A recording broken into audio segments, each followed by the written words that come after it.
It's the Motorsport UK British Rallycross Championship 5 Nations Trophy. Round 2 is held at Lydden Hill. It's time for the final. For the Supernational class, rain has been the talk of the day. It's dried out though for this final. Slamir Bollock starts on pole position. Phil Chicken, Dave Van Beers alongside him on the front row of the grid. Magic Fleurjack in his brand new Fiesta on his own on the second row. All eyes to the lights then, ready to go for the final. Green light and away.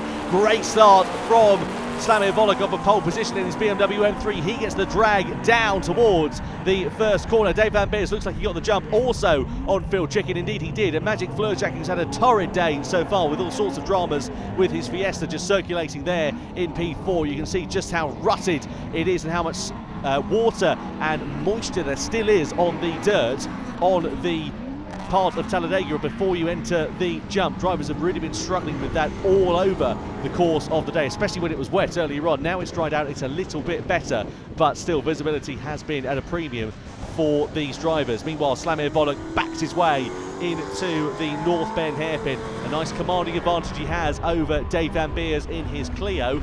And then Phil Chicken sitting in third place. Great to have Dave back here in the championship as well. He'll be on the beers later if the results continue like this. A podium finish for him at Lydden Hill would certainly be something for him to smile about. Slamir Bollock still leading the way, just extending that advantage corner by corner, lap after lap as they go through the Talladega corner.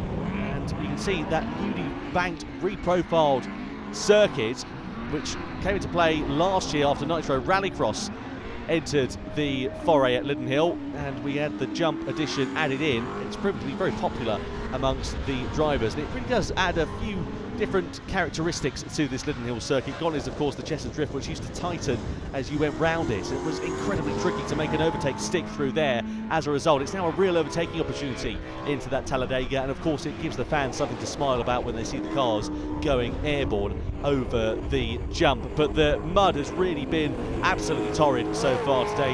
You can jet wash your car when you come in after the end of a race, and well, the jet wash has been working overtime, I think it's fair to say, so far today. You can see there Phil Chicken, he's been following Dave Van Beers in this one, and you can see just how much mud is absolutely splattered over the front of his Super 1600 spec Citroen C2. It really has been a tricky challenge for the drivers to contend with. Thankfully now it's dried out, it's a little bit less worse than it was earlier on today, but certainly it has not been ideal for the drivers out there in terms of the track conditions. It has though been an ideal race so far for Slamir Bollock. Coming through the North Bend he goes, and he is looking calm, composed and comfortable out there, as we're used to seeing for Slamir. Once you get him out in front of a race, there is absolutely no stopping him, and that is proven to be the case here in this final as well. Here is Phil Chicken circulating there in P3. Dave Van Beers just up the road as well in his Renault Clio. Great to see that Clio out here as well, and we hope that we'll get even larger grids as the season goes on in the Supernational category. No Paige Bellamy here this weekend in her Lotus Exige, no Jason or Darren Bleasdale in their Vauxhall VX220s, which headlined so much throughout 2022. Let's hope that we'll see them back on the grid this year at some point.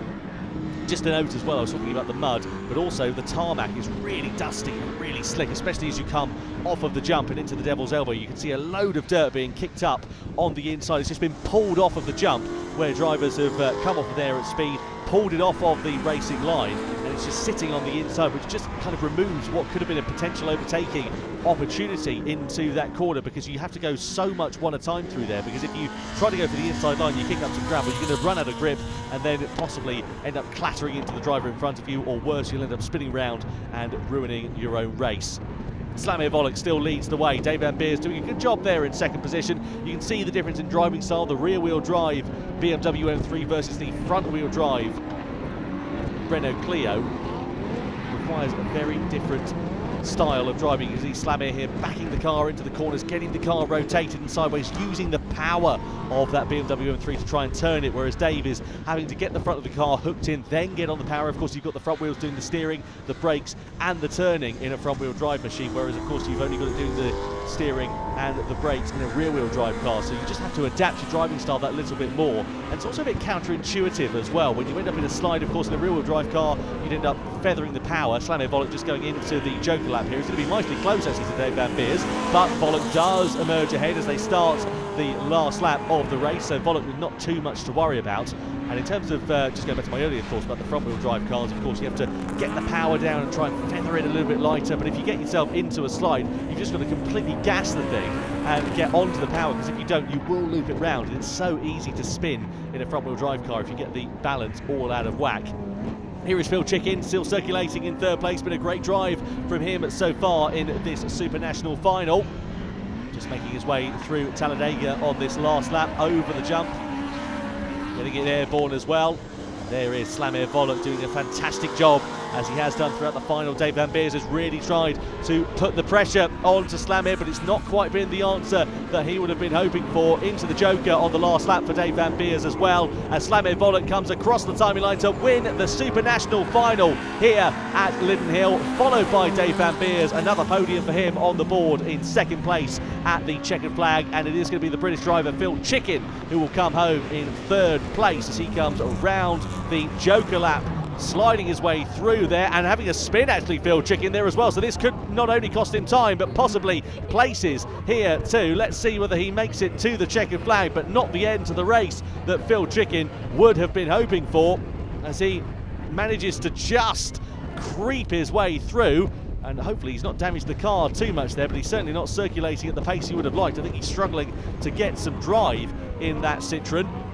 And it's an unfortunate end to Phil's race after what has been a very promising drive. He's just about been able to find a gear and find some momentum as he gets it onto the straight and eventually across the timing line. But what a drive it has been from Slamir Volok then. The BMW M3 is on top ahead of Dave Van Beers, and Phil Chicken did claim third place because we had an early retirement for Magic Fleur Jack. What a great Supernational final.